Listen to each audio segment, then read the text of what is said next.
সাধু মহাপুরুষের উপদেশ অনুসারে নিজের জীবন গড়ে তোলাই হলো তাঁদের সত্যিকারের সেবা। যেমন সূর্যের আলো সকলে সমানভাবে পায়, তেমনি সাধু সন্তের দ্বারা সকলের সমানভাবে হিত সাধন হয়।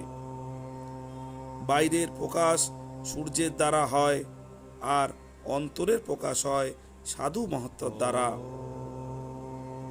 সাধু সন্তের সর্বাপেক্ষা মহৎ সেবা হলো তাদের সিদ্ধান্ত অনুসারে নিজের জীবন গড়ে তোলা, কারণ তাদের কাছে সিদ্ধান্ত যত প্রিয় হয়, নিজের প্রাণও তত প্রিয় নয়।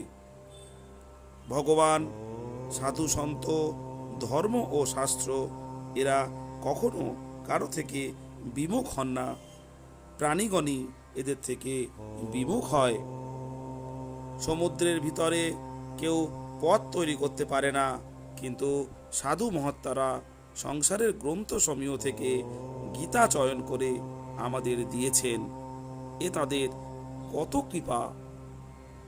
ভগবানের কাছ থেকে লাভবান হওয়ার 5টি প্রকার রয়েছে: নাম জপ, ধ্যান, সেবা, আজ্ঞা পালন ও সঙ্গ। কিন্তু মহাত্মাদের কাছ থেকে লাভবান হওয়ার জন্য 3টি প্রকারই উপযোগী: সেবা, আজ্ঞা পালন ও সঙ্গ।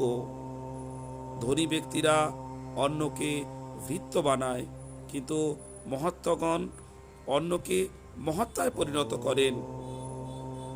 ভগবান, মহাত্মা, শাস্ত্র, সদিচার এই 4টি সাধককে কখনো হতাশ করে না, বরং তার উন্নতি সাধন করে।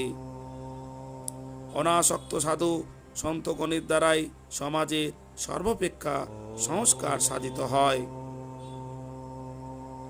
সাধু সন্তগণ সংসারে মানুষকে নিজের দিকে আকর্ষিত করতে আসেন না, ভগবানের অভিমুখী করতে আসেন।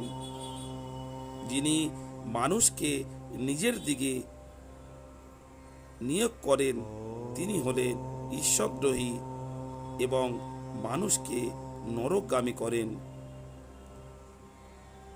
শুনলেন, সাধু সন্ত মহাপুরুষের উপদেশ অনুসারে নিজের জীবন গড়ে তুললে আমাদের সত্যিকারের সেবা হয়।